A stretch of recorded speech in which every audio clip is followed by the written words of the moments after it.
अस्सलाम वालेकुम व्यूअर्स।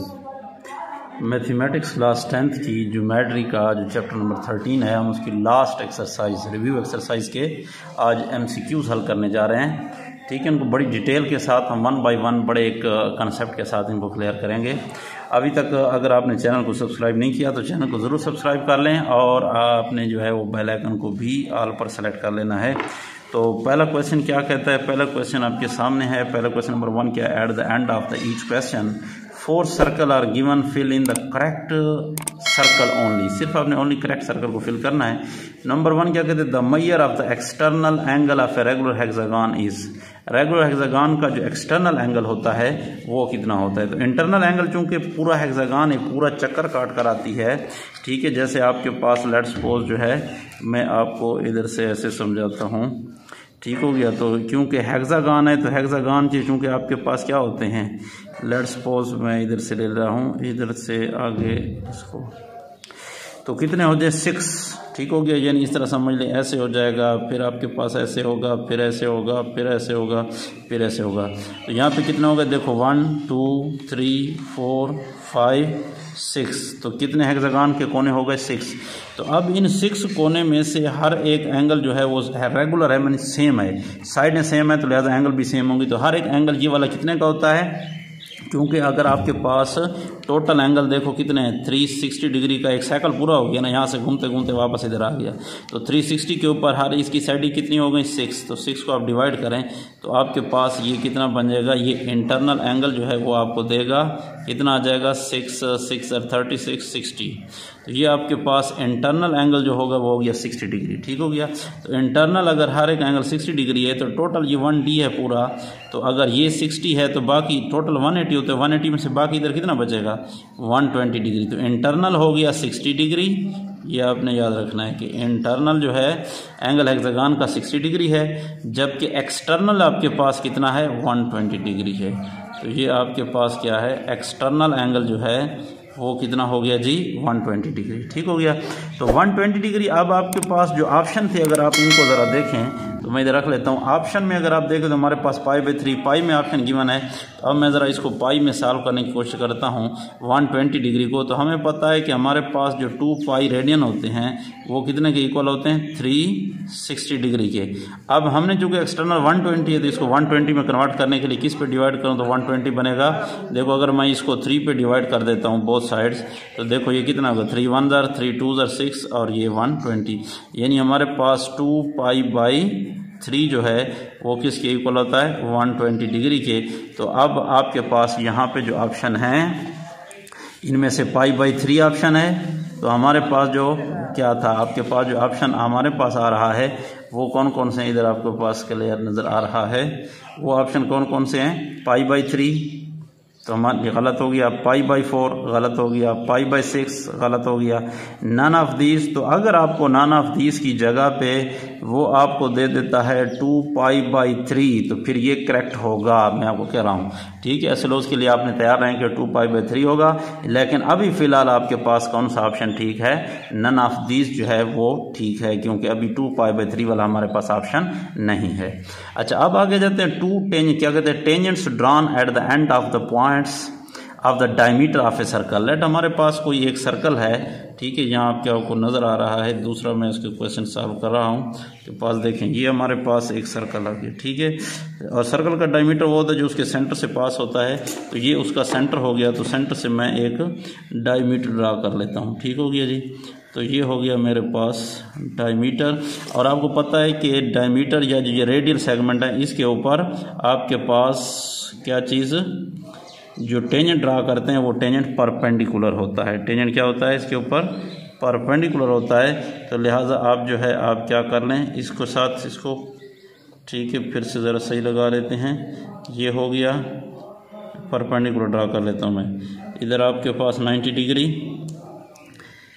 ठीक है, यानी 90 डिग्री का एंगल ड्रा कर रहे हैं। हम ऑलरेडी सीख चुके हैं कि 90 डिग्री का एंगल कैसे ड्रा किया जाता है। तो इस एंड पॉइंट पे भी 90 डिग्री का मैं एंगल ड्रा कर लेता हूँ, ठीक हो गया। आपने उधर ये ड्रा नहीं करने, क्योंकि MCQs हैं आपने सॉल्व करने, लेकिन मैं आपको कंसेप्ट क्लियर कराने के लिए आपको बता रहा हूँ कि आपने ये क्या होगा 60 हो गया तो ये और 60 हो जाएगा, और इधर आपके पास ये क्या बन जाएगा ये हो जाएगा। ठीक हो गया। तो अब मैं ज़रा इनको देखें ड्रा कर लेता हूँ कि मेरे पास जो ये ड्रा हो रहे हैं वो आपके पास क्या आ रहे हैं। ठीक हो गया जी, ठीक हो गया एक, और दूसरा आपके पास ये है।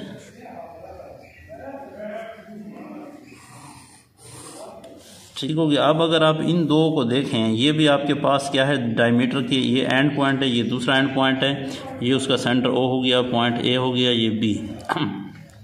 तो ये दोनों लाइनें आपस में क्या हैं जनाब, पैरेलल हैं। ठीक हो गया। इनके दरमियान लाजमी बात है क्या होगा, फासला सेम रहेगा। तो ये दोनों लाइनें आपस में क्या हैं, पैरेलल हैं। तो इसलिए अगर आप इनको देख रहे हैं, आपके पास जो क्वेश्चन गिवन था उस क्वेश्चन में क्या है, इसको ज़रा क्लियर। तो दूसरा जो है आपको अगर यहाँ पे हाँ नज़र आ रहा है तो ठीक है, फिर इतना रखने की ज़रूरत नहीं है। ठीक हो गया। तो दूसरा, tangents drawn at the end points of the diameter of a circle are, वो आपस में क्या हैं, दोनों आपस में पैरेलल हैं। ठीक हो गया।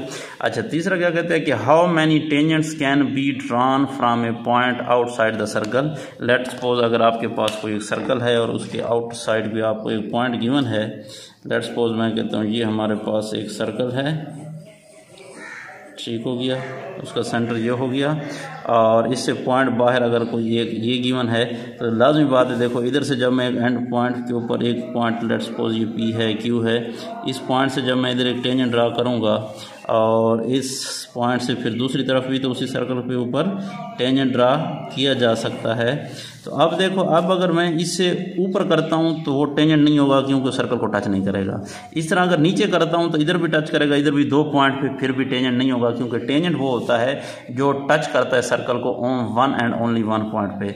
तो लिहाजा इसका मतलब कि हमारे पास यहाँ पे कितने टेंजेंट ड्रा हो सकते हैं आउटसाइड वाले पॉइंट से सर्कल के ऊपर, तो ये कितने हो गए जनाब, एक ये हो गया और एक ये हो गया।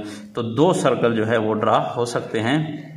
तो how many tangents can be drawn from A point outside the circle, 1 2 3 या 4। तो आपके पास कौन सा ऑप्शन ठीक होगा, 2 जो है वो टेंजेंट ड्रा हो सकते हैं। आगे क्या कहते हैं, if the distance between the centres of the two circle is equal to the sum of their radii.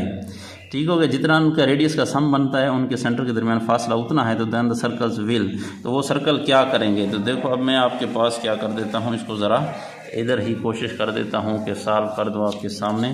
ठीक हो गया। लेट्स सपोज मेरे पास ये एक डिस्टेंस जो है वो दो सर्कल के दरमियान, लेट मैं कर लेता हूँ कि वो है कितना, 5 सेंटीमीटर है। ठीक हो गया। तो उनके सेंटर के दरमियान जो फासला है रेडियाई के सम के इक्वल है, मसलन एक 2 का एक 3 सेंटीमीटर का है सर। ठीक हो गया। एक सर्कल हो गया 2 सेंटीमीटर का, एक हो गया 3 का। तो अब मैं देखता हूँ ज़रा 2 वाला भी ड्रा कर लेता हूँ, 3 वाला भी ड्रा कर लेता हूँ। तो 2 सेंटीमीटर वाला मैं इधर ड्रा कर लेता हूँ। एक एंड पॉइंट पे आपके जो है थोड़ा जल्दी में हूँ ताकि आपको जल्दी जल्दी जो है वो क्लियर करा दूँ। ठीक हो गया, नज़र तो आ रहा है ना, ठीक है 2। फिर अगला आपके पास है 3 सेंटीमीटर, क्योंकि 5 सेंटीमीटर की लाइन थी तो 3 + 2 कितना हो जाएगा 5।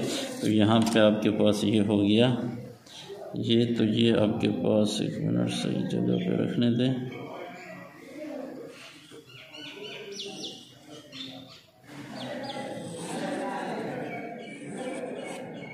ठीक हो गया। तो अब अगर आप देख रहे हैं कि दो सर्कल जिनके सेंटर के दरमियान जो फासला है वो कितना है, इसका रेडियस था आपके पास, लेट्स सपोज कितना हो गया 3 सेंटीमीटर, और इसका रेडियस था लेट्स सपोज आपके पास 2 सेंटीमीटर, और इनके दरमियान जो फासला है 5 सेंटीमीटर है।